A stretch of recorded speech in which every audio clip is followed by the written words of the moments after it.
Hi all, Hipper here. So today's video is a little bit special because it's actually two videos. But first, it's Baltimore and I'm using Azur Lane Baltimore. And I'm using Essen as one inspiration and Mimbelli as the other.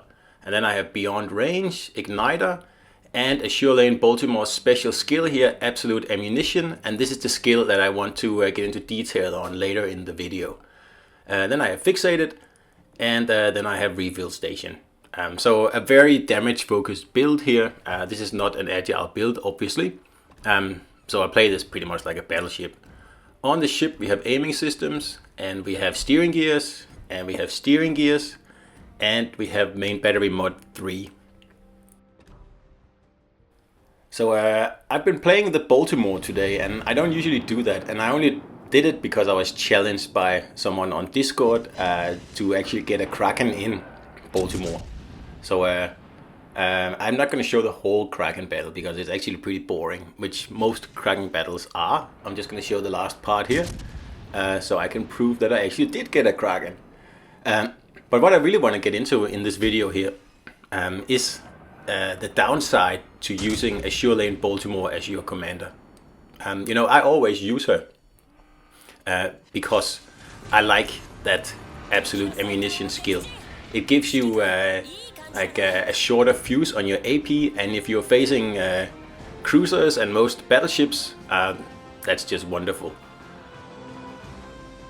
So that's the Kraken there in Baltimore and 3400 XP. So actually a very good game, but I'm not going to show, like I said, the whole thing. It's pretty boring. Anyway, we're going to take another game here that I also played today, where I finally get the chance to actually show the downside to Azur Lane Baltimore, the commander. And that is very pronounced when it comes to French ships, especially Charles Martel and of course the tier 7 battleships, because they have spaced armor.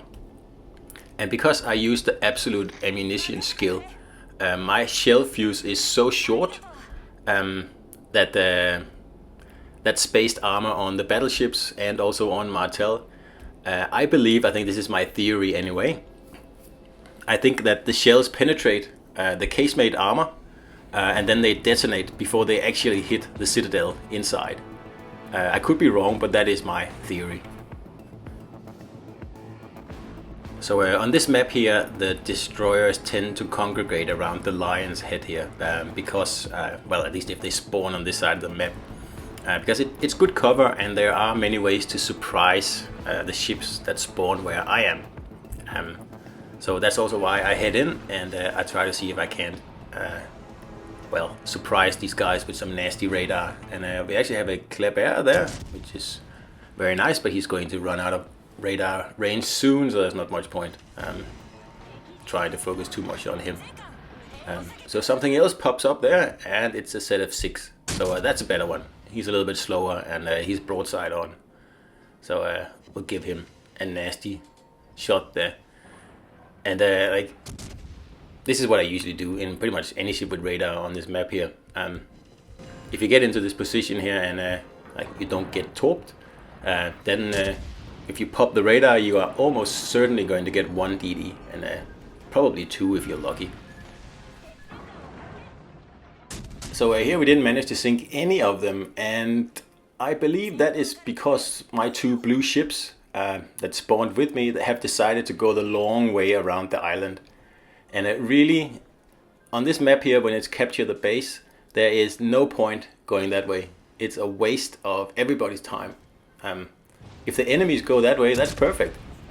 Then they're going to sit over there and not be able to do anything. And once they try to break out, it's very easy to torp them in the little opening in the middle or to the north and the south.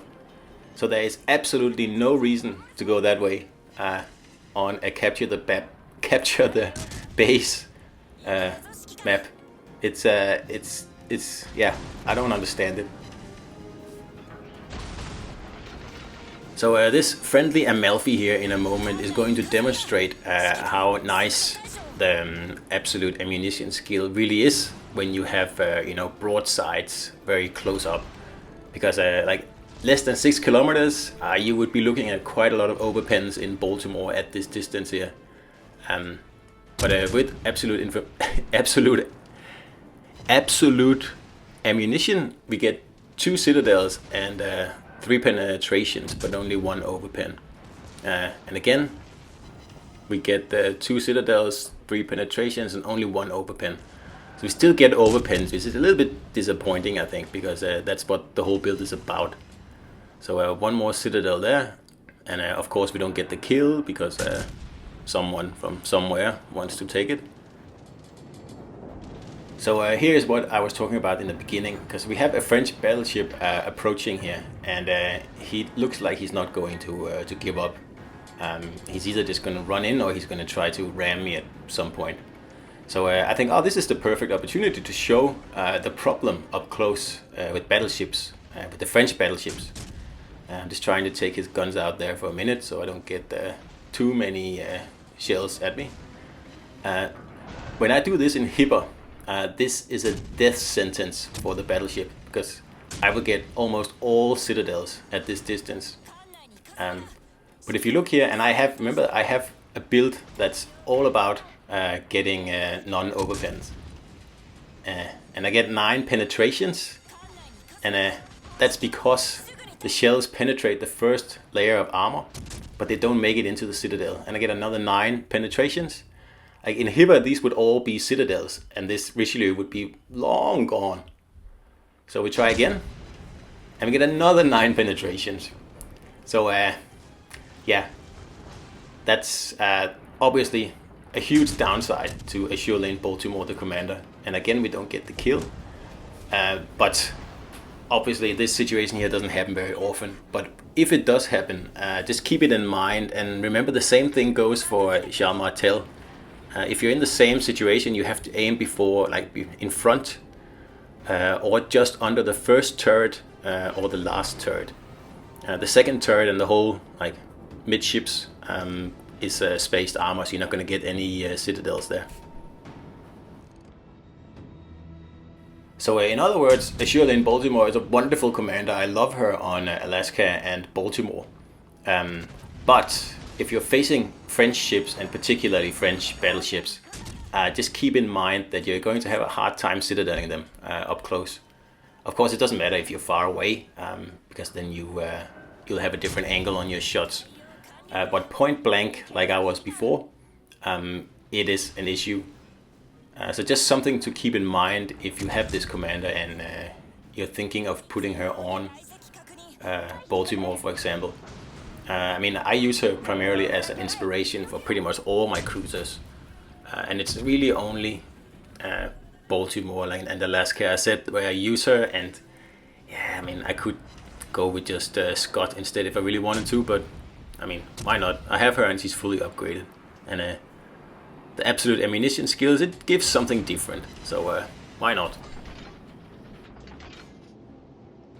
Now, I still think that Baltimore is a pretty boring ship to play. And that's primarily because it plays a lot like a battleship in most cases.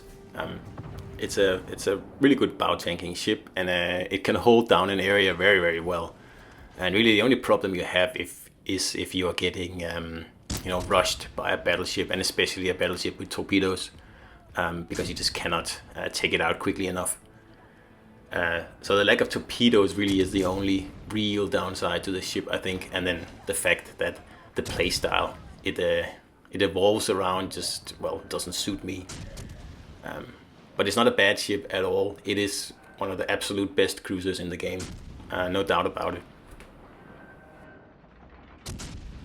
So the combination of the super heavy American armor-piercing shells and the short fuse AP that you get with Azur Lane Baltimore, it can give you some really, really, really nice shots, especially on cruisers. So it's definitely worth it, and I will not take Azur Lane Baltimore off this ship just because of the odd chance that I will be facing a French battleship at 2 kilometer range like before. I mean, that doesn't happen very often. So this battle here is won now. There's only the Suzuya left, and he's desperately trying to start a fire on me. But he does get one, but at least I have a damage con left, so I'm not going to burn out. So there's no point pushing that guy anymore. We've already won, so I'm just going to retreat now. And I'll probably skip the rest of the battle here because honestly nothing absolutely happens. In the end, the battleship manages to chase down the Suzuya and kills him with like 30 seconds left of the battle. So there's no point that you guys should sit around here and watch me sail around for 6 minutes, which was actually pretty boring, I will tell you that.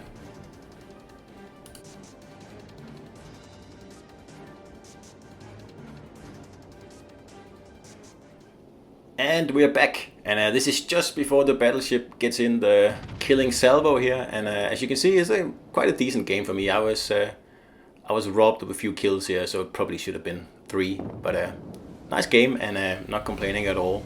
So Azur Lane Baltimore, definitely a great commander. Just keep in mind that that AP Fuse might actually come back and bite you.